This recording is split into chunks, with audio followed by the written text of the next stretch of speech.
É 30 anos de confronto indireto, Sim. shadow war, uma guerra de sombras entre Israel e o Irã. Sem confronto direto, então era só proxy do lado do Irã. Israel fazia ataques pontuais a coisas específicas. Assassinar um cientista que está desenvolvendo um programa nuclear. Colocar uma arma cibernética de vírus num computador das centrífugas iranianas do seu programa nuclear para atrasar o programa nuclear iraniano. Aí o Irã retaliava com explodir uma embaixada israelense em algum lugar. Atacou a embaixada de Israel e a AME aqui na Argentina, nos anos 90, 1994. Foi o Irã, foi a Guarda Revolucionária. Então, essa guerra indireta ela já existia. Ela foi aumentando um pouco com a presença do Irã na Síria. Depois da guerra civil na Síria, causada pela Primavera Árabe, o Irã entra na Síria para ajudar o Assad. E aí o Irã começa a ter bases ali na Síria. E aí os ataques, então, de Israel não são só ataques pontuais, mas começam a ser ataques a lugares físicos, né? Território. Não do Irã, território na Síria. Mas aí são estoques de armas, depósitos, carregamento de arma. E aí isso sobe mais um pouco o tom, que vamos matar então os líderes, comandantes da Guarda Revolucionária, das Forças Quds, que é o braço da Guarda Revolucionária iraniano, vão matar esses caras porque eles estão armando contra Israel. E aí Israel faz esse ataque. E a lógica de percepção israelense foi a seguinte: olhou e falou assim, como é que o Irã reagiu em 2020, quando os americanos, o Trump, vai lá e ataca e mata o Soleimani, que é o líder da Guarda Revolucionária. Qual foi a resposta do Irã? Nada. Tipo uma resposta patética, uma piada. Ele vira e fala assim, eu vou atacar não sei aonde. Avisou onde ele ia atacar, mandou um míssil, não aconteceu nada, ninguém morreu, não serviu para nada.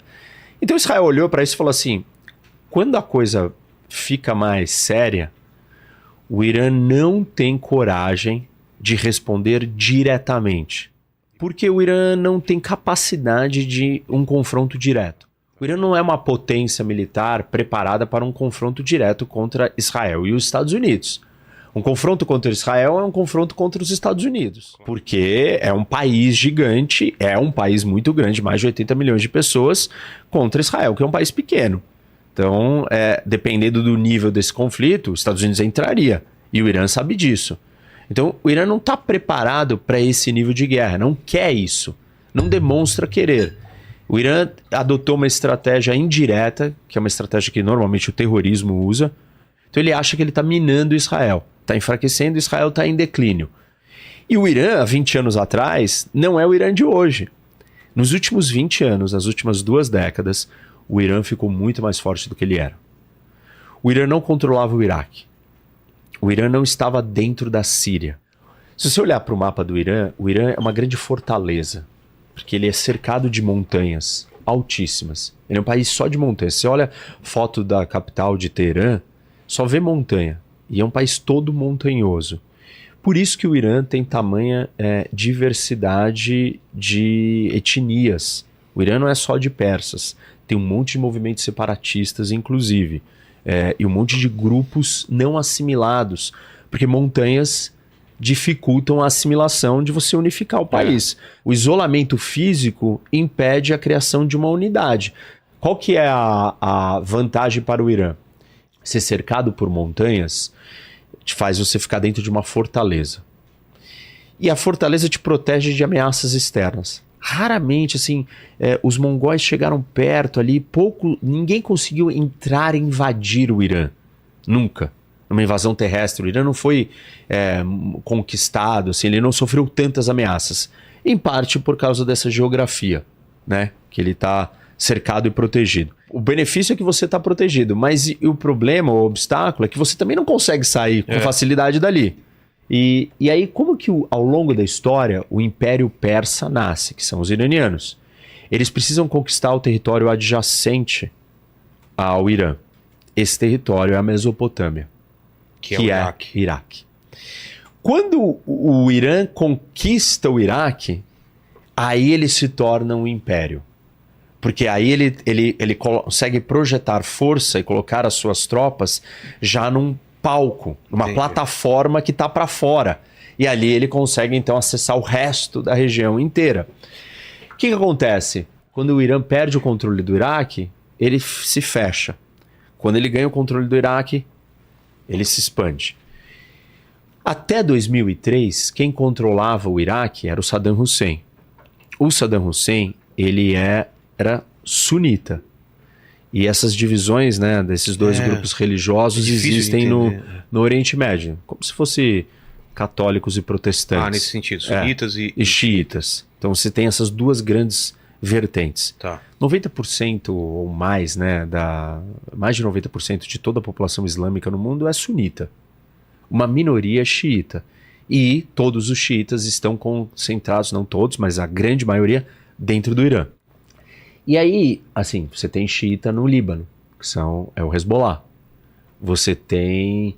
na Síria você tem os alauítas, que é a família Assad, que são próximos aos xiitas. Então, o Iraque, ele tem uma composição da sua população, onde a maioria da população é xiita e a minoria é sunita.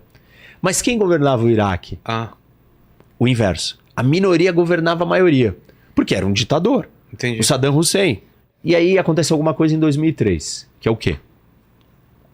Os Estados Unidos invadem o Iraque. E eles invadem o Iraque com um objetivo: derrubar o Saddam Hussein. Porque eles enxergam que o Saddam Hussein é uma ameaça. Eles estão vindo do 11 de setembro. Verdade. Eles estão morrendo de medo. Então eles estão falando assim, ataques preventivos fazem parte da justificativa de uma nação. Porque eu não posso lidar com o risco, mesmo que seja baixo, de uma arma de destruição em massa. Ficar na mão de um terrorista louco. Quando eles derrubam o Saddam Hussein, eles invertem o equilíbrio de poder do Iraque. Por quê? Você tira a minoria que estava no poder e abre o espaço para a maioria retomar o poder, a maioria xiita. Quando acontece isso, aí quem passa a dominar o Iraque? O Irã. O Irã. Então, os Estados Unidos pensa que ele está indo resolver um problema e ele está criando um outro problema, talvez maior até. Por que acontece? Quando você cria essa instabilidade no Iraque, você derruba o ditador, aí os xiitas vêm para o poder. Quando os xiitas vêm para o poder, os sunitas se sentem acuados e com medo. Porque eles são a minoria e passaram muito tempo perseguindo a maioria. Agora eles vão receber o troco, né? Vai ter um payback ali. E aí os sunitas se radicalizam mortalmente. A Al-Qaeda vem para dentro do Iraque e aí tem uma galera dentro da Al-Qaeda do Iraque que vira e fala assim, não, vocês são muito frouxos, Al-Qaeda. E eu não vou mais receber ordem de vocês. E essa galera, esse grupo, se torna o ISIS dentro do Iraque, porque começa uma guerra civil no Iraque. E aí o ISIS então ganha terreno num lugar que virou uma grande anarquia, uma grande confusão, que é o Iraque. E na sequência a gente vai ter a Primavera Árabe. E aí a Primavera Árabe vai fazer a mesma anarquia e caos dentro da Síria. Aí o Estado Islâmico então expande para a Síria. E aí o Estado Islâmico começa a controlar a Síria e o Iraque, um pedaço da Síria e um pedaço do Iraque. Só que a grande equilíbrio de poder do Oriente Médio, que é entre sunitas e xiitas, é alterado, dando o Iraque para o Irã. E aí o Irã vai lá ajudar a Síria. Por quê? Quem é minoria na Síria? Os alauítas, o Assad. Os alauítas são próximos aos xiitas. Tem uma proximidade. Isso, mas quem é a maioria? Sunita. São sunitas. Então, os países árabes, todos sunitas, viram e falam assim, tá bom, a gente perdeu o Iraque, que é um país árabe, supostamente dentro da esfera de influência dos persas. Perdemos um grande país árabe para os persas. Então, agora vamos recuperar a Síria. Porque a Síria nós somos maioria. Tá bom, não tem como a gente lutar sendo minoria no Iraque, mas na Síria nós somos a maioria. E aí a Arábia Saudita, todo mundo entra ajudando o lado dos sunitas. E do outro lado tá quem? O Assad, o Irã e a Rússia. A Rússia por quê? Porque a Rússia tem um porto na Síria. E a Rússia tem um problema geopolítico que ela não tem acesso a portos de água quente. E passagens muito estratégicas, canal de Suez, acesso ao Mediterrâneo, Bab el-Mandab, que é a saída ali no Iêmen, na Etiópia, para o Índico, então o Golfo Pérsico. E aí, então, o Irã antes estava só lá dentro, agora ele já está no Iraque, agora ele está na Síria. E ele já estava no Líbano. Já estava? Já, por causa do Hezbollah, que é um braço do Irã no Líbano. Porque dentro dos libaneses muçulmanos, você tem uma parcela da população que é xiita. E outra guerra vai acontecer, por causa da Primavera Árabe também, no Iêmen. A Arábia Saudita está no Iêmen, assim, estava no Iêmen com força total. Entrou no Iêmen na guerra, com suas tropas, financiando um dos lados. Aí o Irã olhou e falou, eu não posso perder esse espaço. Financia os Houthis e ajuda os Houthis. E os Houthis acabam ganhando da Arábia Saudita. A Arábia Saudita se dá muito mal. Se dá mal na Síria, se dá mal no Iraque, se dá mal no Iêmen, e começa tudo que onde ela se mete geopoliticamente falando, militarmente, ela vai mal. E o que começou a acontecer com o equilíbrio de poder no Oriente Médio? Os xiitas começaram a ficar muito mais fortes. O Irã começou a ficar muito mais forte. E criando essa rede toda, o Irã criou o que eles chamam de eixo da resistência, que é uma rede de milícias e organizações terroristas apoiadores dele, que tem o Houthi no Iêmen, tem as milícias xiitas no Iraque e na Síria, tem o Hezbollah, tem o Hamas e a Jihad Palestina Islâmica, que é um outro grupo terrorista em Gaza. E esses grupos, em algum momento, eles romperam com o Irã. Hamas teve uma época que brigou com o Irã. Quando a guerra na Síria está no seu alto tensão, o Hamas está do lado dos sunitas. E aí ele, se afasta do Irã. Depois, essa história meio que acaba. Por quê? A Arábia Saudita sai muito enfraquecida e os sunitas estão meio desagregados ali e o Irã sai muito fortalecido. Qual que é a resposta, então? A Arábia Saudita vira e decide que ela precisa se modernizar e ganhar dinheiro. E ela tem que parar de entrar nessas brigas. E aí vem a China e media um acordo de paz entre a Arábia Saudita e o Irã. E aí a animosidade e a tensão crescente que existia naquele momento entre a Arábia Saudita e o Irã é colocada de lado. Isso faz muito pouco tempo. Então ele entra num projeto econômico, ele não quer saber muito mais de geopolítica.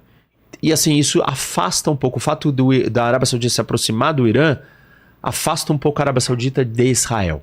Porque todos esses anos o que trouxe a Arábia Saudita para perto de Israel era a ameaça iraniana. Era o Irã ficando forte. Era o Irã ganhando todas essas guerras, essas disputas que eu estou descrevendo aqui. Então isso vai afastar Israel da Arábia Saudita.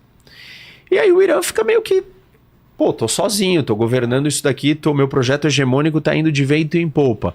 Simultaneamente no mundo tá acontecendo o quê? A Rússia coloca as asinhas de fora e fala, não, agora eu vou invadir um país e anexá-lo. Quebra a ordem de não invadir fronteiras, não atacar. E a China também cada vez mais agressiva. E aí esses países começam a conversar. Então o Irã começa a perceber, olha, agora é minha vez. Agora está na hora de eu mandar no Oriente Médio. Eu ser a grande potência. A Turquia nessa história, ela já teve mais problemas com o Irã. Historicamente tem muitas disputas. Uma das disputas que tem, por exemplo, é do Azerbaijão com o Irã.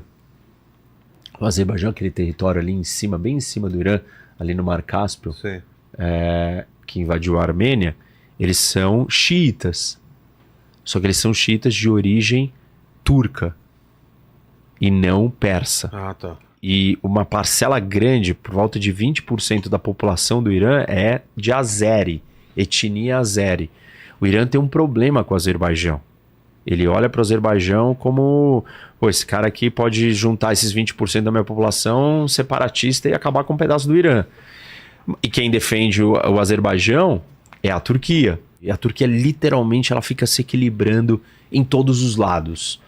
Então ela não está tomando uma posição, ela está mais olhando de fora, tentando agradar a OTAN, agradar a Europa, agradar os Estados Unidos, agradar a Rússia, agradar o Irã, agradar os outros países do Oriente Médio. Só está mais agressiva contra Israel. Isso já faz algum tempo. Porque Se posicionou. Isso, se tornou uma parte de uma política doméstica turca mobilizar a população sendo anti-Israel, contra Israel. Bom, e aí, então se o Irã tá desse jeito, nesses 20 anos que passaram, ele acha que ele pode fazer mais. E se você olhar nessa tendência de mais médio, né, ao longo prazo, 20 anos, 2 décadas, realmente o Irã está muito mais forte hoje do que ele era. Ele está muito mais bem posicionado. E ele está achando que ele pode ainda mais. O Irã passou a fazer uma coisa que ele nunca tinha feito. Nunca tinha feito. E não existiu até hoje. Não teve uma guerra Israel-Irã. Não, né? Não. Então, tipo, esse é o começo da primeira guerra Israel-Irã da história. Israel não foi atingida pelos mísseis e drones iranianos por uma ação coletiva de uma aliança dos seus aliados. Quem participou dessa ação? Estados Unidos, Reino Unido, França. E o mais interessante, quem participou dessa coalizão? Países árabes. Jordânia, Arábia Saudita Também? e Emirados. Jordânia decolou caças da Força Aérea Jordaniana para bater os drones que estavam indo em direção a Israel. E assim, o Irã telegrafou. Ele disse, eu vou atacar. Existem informações de que o Irã, por canais ocultos, secretos, avisou os Estados Unidos. Irei atacar. Porque o Irã queria e precisava dar uma resposta, porém, queria dizer, eu não quero uma guerra aberta regional. Eu não estou declarando guerra a você, Estados Unidos, nem a Israel. Eles não escolheram ir força total. Entendi. Eles escolheram subir um grau. E tentaram subir um grau e manter o controle. E isso foi uma resposta ao ataque da embaixada. Isso. Diretamente. Uma resposta ao ataque da embaixada, porque o Irã entendeu que o ataque da embaixada feriu uma linha que ele não pode ficar calado. E Israel atacou a embaixada por quê? Porque estavam comandantes das forças Quads. Tá. O Irã é dividido assim, ele tem o exército e tem a guarda revolucionária. O que é a guarda revolucionária? É o contra-exército. Como assim? Toda ditadura, Vilela, precisa ter o comando daquele que detém o uso da força. Então todo ditador tem uma paranoia com o exército, ou com aqueles que controlam as armas. E aí o que os ditadores fazem? Ou eles desmantelam o exército, ou eles ficam criando facções internas de competição dentro do exército, para ninguém ter o poder máximo. O que a Revolução Islâmica Iraniana faz? Quando vem a Revolução Islâmica, que é uma revolução religiosa, os iatolás ficam com medo que o exército possa derrubar. Do mesmo jeito que o exército derruba e dá um golpe e reinstala o Shah antes, que era uma monarquia no Irã. Então a monarquia é instaurada com um golpe. E aí a Revolução Islâmica que derruba o Shah vai lá e fala assim, pô, mas pode acontecer a mesma coisa com a gente depois. Nós precisamos criar um exército da revolução. E aí eles criam um negócio que se chama Guarda Revolucionária. E a Guarda Revolucionária faz um contraponto ao exército. E eles são os guardiões da revolução. E por que Israel queria derrubar esses caras? Porque esses caras são os mais radicais e eles trabalham com as vontades do regime. O eixo da resistência, que é quem? Milícias xiitas no Iraque, na Síria, Houthis, Hezbollah, Hamas, todo mundo é coordenado pela Guarda Revolucionária. A Guarda Revolucionária tem um braço que se chama Forças Quads. Essas forças é o braço da Guarda Revolucionária Internacional. Quando tem que atuar fora do país, quem vai é esse braço. E esses caras estão sediados na Síria. Os comandantes. Foi assassinado um dos generais das forças Quads nesse ataque de Israel à embaixada. Então, Israel matou líderes da Guarda Revolucionária das forças Quads. E esses líderes são os cabeças que estão montando toda essa estratégia dessas milícias, desses grupos terroristas que ficam cercando, que estão cercando Israel e que estão criando problemas no Oriente Médio. E aí Israel foi lá e atacou, só que como era a embaixada, e ele não pode transformar a embaixada num quartel-general militar. Entendi. Que é o que o Irã fez. O Irã confirmou a morte daqueles generais dessas forças e desses braços. Entendi. Isso não são adidos militares. Embaixadas normalmente têm sediadas nela adidos militares, representantes militares. Mas elas não têm um general de uma força bélica. Isso, você tem um adido militar, um cara que representa o braço dos militares ali, né, diplomaticamente. Não é isso, tinha comandantes militares iranianos lá dentro. Lá. Isso, vivendo lá dentro, planejando, articulando, trazendo armas, treinando. Então, o Irã transformou aquilo em uma violação do que também é o direito internacional. A sua embaixada não é uma base militar. Quando Israel ataca a embaixada, Israel não atacou o território iraniano. Então aqueles confusão não pode que estão dizendo, não, mas Israel atacou o território iraniano, então o Irã tem uma justificativa em responder e atacar o território de Israel. Não, não tem. Entendi. O Irã decidiu partir para uma afronta muito maior. Uma guerra declarada, frontal, direta, num ataque de soberano contra soberano a outro país. O Netanyahu disse que vai responder. Falou? Falou. E o governo de Israel, membros do governo, têm dito que vão retaliar com força total. Nossa. Óbvio que as discussões diplomáticas estão intensas nesse momento. Os Estados Unidos, o Biden está fazendo muita pressão. Teve uma reunião nos Estados Unidos, né, de segurança. Isso. O Biden está fazendo muita pressão para que Israel não retalie. E dizendo, eu não vou participar da retaliação.